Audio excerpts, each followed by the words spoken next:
All right, Chris Pratt going into this goddamn cage because he's a badass. That's what badasses do. We get an exciting shot. They lose this damn thing. She gets in her car because apparently you need to get into cars to make phone calls. She did not need to get in the car, but whatever. That's a detail. We're not here to pick on details, right?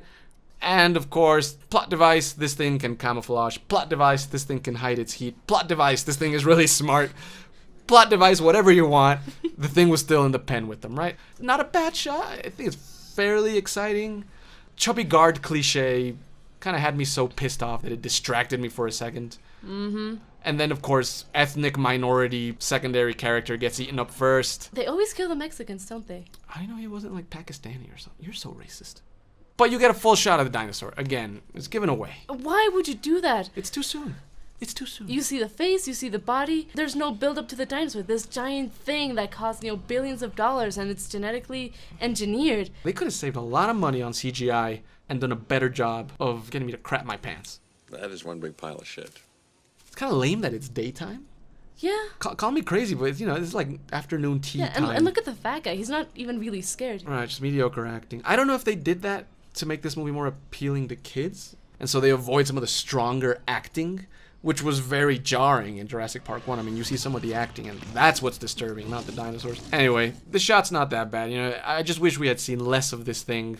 So soon. So soon. And so fast. I wish we hadn't had two clumsy guard cliches in a single shot. Other than that, very disappointed with the roar of this animal. If any of you are fans of Jurassic Park 1, you know how much sound design went into designing the original roars.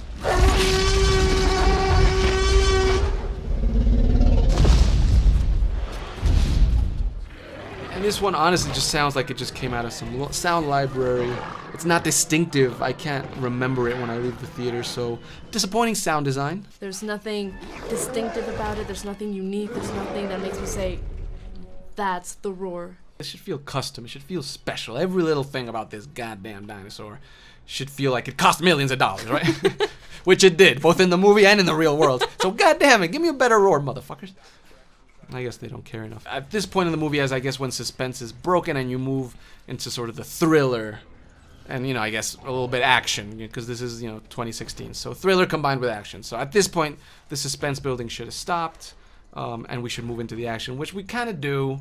By the way, parenthesis, if you don't know who this actor is, best actor in this whole goddamn movie, if you haven't seen The Untouchables, go see it. That's a good film. It's a brilliant film. It's French. In that movie, you can see how much talent was wasted. Best actor in the whole damn film, this guy. So watch the movie. So go watch The Untouchable. That's a movie we'll recommend. Returning to this idea of suspense. Even though things are unleashed, there are still other moments of suspense. So we look at the first time this dinosaur attacks these kids, right? Again, it's just daytime, and the Indominus appears in front of these kids. I mean, sure, you get that reflection shot. It is not bad. But it's daytime, and again, you get full frontal nudity.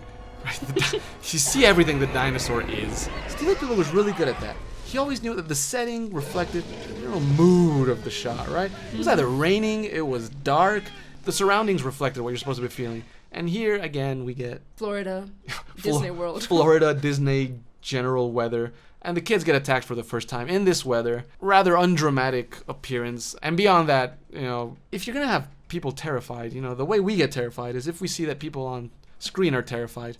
But these kids don't cut it. They don't even try. I'm in the bathroom and nothing's coming out. That's the kind of scared they were. If y'all remember Jurassic Park 1, those kids wow. Were scared. I don't know if they used to grow kid actors on farms back in the day. Nowadays they grow them in the Disney Channel. And the only prerequisite is to be good looking. I mean, look at these kids. One has golden locks, he has cheeks that glow brighter than the sun. And the other one looks like he's the lost member of One Direction. Sure, I'll admit, they're nice to look at kids, but they're not good actors. They're not good actors. Or that's unfair. I mean, we're not good actors. They're not great actors. You should get great actors. Kids that look like they're shit in their pants. They should be crying. I should see tears of despair. I saw nothing. I think the kid cried more when he was thinking about his parents' divorce than being killed. Because that's scary. They should have called this the Divorceosaurus. That would have been scary. That's what makes these kids cry, apparently. Anyway, they get attacked, and they pick themselves up from their bootstraps right at that second. The action's there, but again, the suspense and the thriller aspects are not. So we get this cliche of the kids Fixing up a car. fixing up a beat up old Jeep, because apparently 16 and 11-year-olds can do that. And apparently, you know, a little elbow grease is all it takes to counteract the rust of nature. We're gonna let it go. We'll take it. We'll take it. We'll take it. And again, we're building some suspense. We're getting there. But we'll see that this suspense is totally just torn down by the guard gag, right? Where they look at each other and they have that sort of Three Stooges moment. Oh, that's new. Where you're seeing what I'm seeing. Am I seeing what you're seeing? Nowhere near funny enough to justify breaking the tension. But going back to this scene, we find Owen and Red. They figure out the kids have taken a Jeep. And of course, who shows up? Verizon dinosaur. The Verizon dinosaur. But how does he show up? So sudden, yet unimpressive. They hear it, and they go, "Oh my God, let's hide!" And then they hide, and then you see its feet, because yeah, it showed up because they knew it was. What? That's not good script writing. That's not exciting. Whoever the writer was that was in charge of that should get bitch slapped twice. A waste of scene, you know? Exactly. Oh, we hear it, we see it. Hooray! Thank you for not surprising me. You moved the plot forward, kind of. All right, so you get this attack on the people. Can't call it really suspenseful, more of an action shot. Best thing though, watch out for the margarita guy. Everybody knows Margarita Guy. You're kind of late to the party there. But sure, there it is, Margarita Guy. Sure enough. Again, action, not thriller. What really confuses me though is people are rushing outside of buildings to where the birds are. General nonsensical running, sure, why not? You know what, but let's let that go. Okay. It's a blockbuster, you know, nonsensical running is gonna happen. Forget the fact that these birds are free and the first thing they feel they need to do is attack a general population of another species. These things were so ill-fed, the first thing they needed to do was wreak havoc on the world. No, that is worth mentioning. You see the other movies and the dinosaur attacks are justified. They always found a way to justify the attacks. Here, the animals, they've been fed.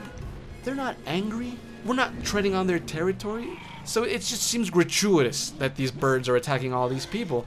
And if there's no reason for these animals to be attacking them, if the people aren't at fault, then that's just all it is. It's gratuitous. It feels like a spectacle, which is what they wanted to go for, and it sucks. All right. Let's talk about this. Lady being, what was her, poshy British assistant being hauled off. And mutilated and murdered in the most cold-hearted way. And we didn't really dislike her nor like her that much. In a way, we could sort of empathize with her. She hates the kids. I hate the kids. We all hate the kids. We like this woman. So why do you kill her in such a horrible way? She's not evil. She never did anything to make us dislike her. If anyone should suffer that death, is the military guy. What's his name? I don't know. We should remember these people's names if we're reviewing a movie.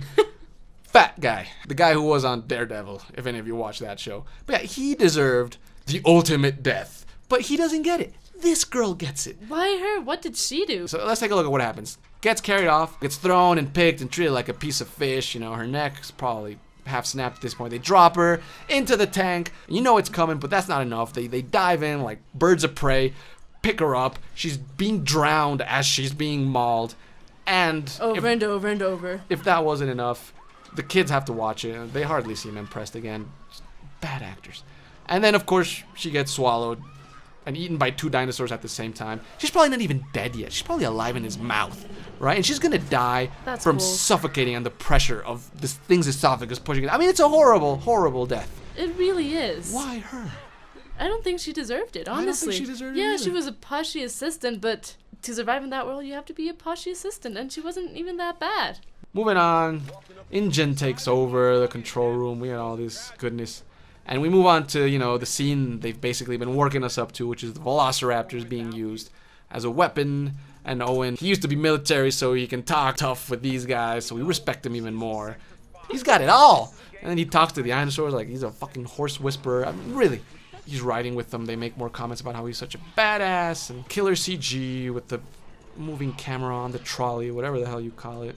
I'm impressed. I won't lie. It's an impressive looking shot. It's not enough to have a good shot. Overkill it. You have to overkill it. All of a sudden, they find this dinosaur, and lo and behold, this dinosaur speaks Velociraptor. I want to punch somebody. In fact, I did punch somebody. I turned around in the theater, I found the person nearest to me, and I punched them. Beyond contrived. The suspense that they managed to build, again, with the chase, is knocked down. They're saying, oh, forget all that.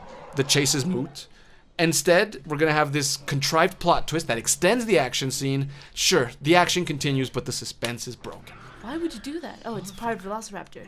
let's communicate, let's be friends. No, no. Of Really? course, yeah. How many times are we gonna use this plot device? Oh, we can't find it. Plot twist: this thing is part iguana. It can camouflage. Oh my gosh, we can't track it. Plot twist: this thing has a great memory. It clawed out, its tracking device. Oh my gosh, this thing can talk to velociraptors. Plot twist: it was made from velociraptor genes. There's nothing this thing can't do to the plot. Yes. I mean, this dinosaur is just one giant ex machina. He's a god of dinosaurs. I don't think that term means what you think it means. Point is, they use this creature just to further the plot however they see fit. And they can't hit a single velociraptor except this one. I just feel bad for the damn thing. Really? First they chase the Indominus, then they chase the people, now they chase the kids and the woman.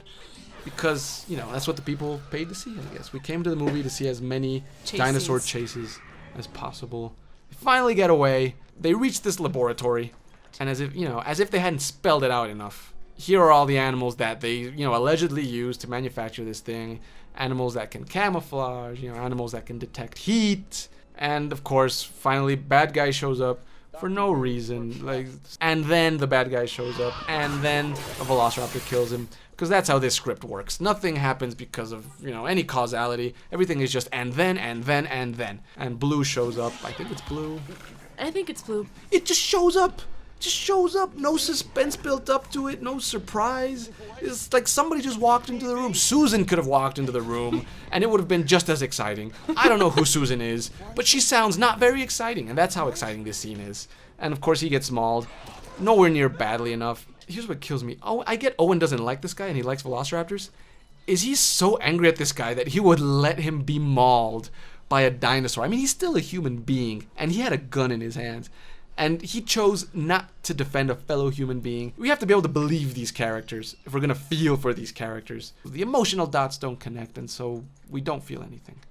Some suspense again, trying to be built here with the T-Rex following Red. She's so close she would have died, but why not? I'm gonna let it go. She's running in high heels. I'll let it go.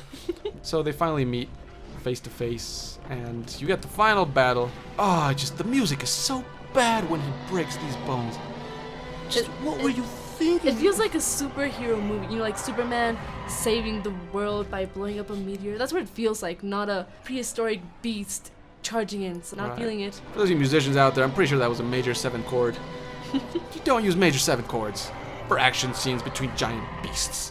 All things considered, I guess, if we wanted to recap, it's a plot line that's jumpy and breaks the suspense build, which in our opinion should be a key feature of this film, and something it did not do effectively. If we look at a little graph we did here of the plot of the movie, you can visually see how tension is broken so often. Literally, they do a disservice to themselves. I mean, if you look at it, if this is the tension-o-meter here on the left, and this is time here on the bottom, you get to a point of suspense and you drop it, and then you have to build it back up. And then you drop it again. And then you drop it again. So it's just not effective storytelling, not effective movie making, and of course we've talked about all the things that we think contribute to that lack of suspense building.